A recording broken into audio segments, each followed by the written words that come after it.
antes que houvesse homem, antes que o tempo escorresse pelas mãos de Deus. Havia apenas a luz, uma luz primordial que não conhecia a escuridão.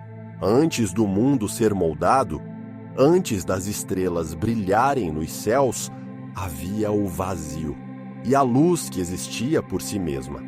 Mas no coração dessa luz, um segredo aguardava: o nascimento do bem e do mal. No início, havia Lúcifer, o portador da aurora, um ser de beleza indescritível. Sua figura, resplandecente, refletia a glória do próprio Criador. Sua inteligência era além da compreensão, e sua voz, suave como o vento que sopra entre as árvores, era a mais doce entre os coros celestes. Ele não era apenas anjo, ele era o líder, a luz que guiava, a beleza que encantava, o primeiro entre os anjos. Seu nome ressoava nas câmaras celestes como a melodia perfeita.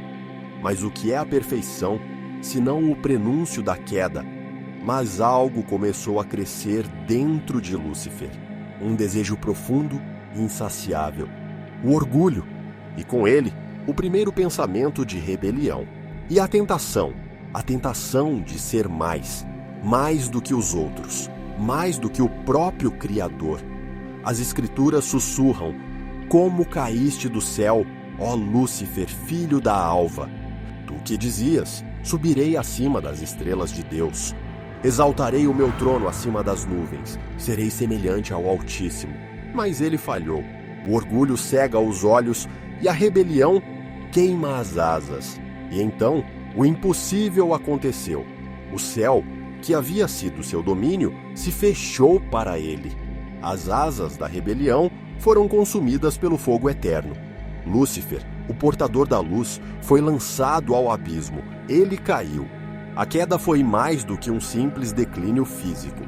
Foi a quebra do vínculo sagrado, a ruptura do que era puro e belo. Mas no abismo, o que Lúcifer se tornou? O que acontece quando a luz se apaga e a escuridão a consome? Lúcifer se transformou. De anjo da aurora, ele se tornou a sombra, aquela que persegue a humanidade até hoje, aquele que leva as almas ao desespero, ao pecado, à condenação. Hoje, conhecemos esse ser pelo nome de Satanás, a antítese da criação, o oposto da luz. E a história de Lúcifer não é apenas a história de uma queda, é a história de um erro que todos nós, de alguma forma, podemos cometer. O orgulho, o desejo de poder, a tentativa de ultrapassar os limites impostos pela ordem divina, e como a busca pela perfeição e pelo controle pode nos consumir, Lúcifer, o portador da aurora, nos ensina sobre a natureza do ego e da vaidade. Nos lembra da fragilidade da nossa própria existência diante do infinito, antes que houvesse homem, antes que o tempo escorresse pelas mãos de Deus. Havia luz, e havia Lúcifer, mas no fim, o que resta é a sombra,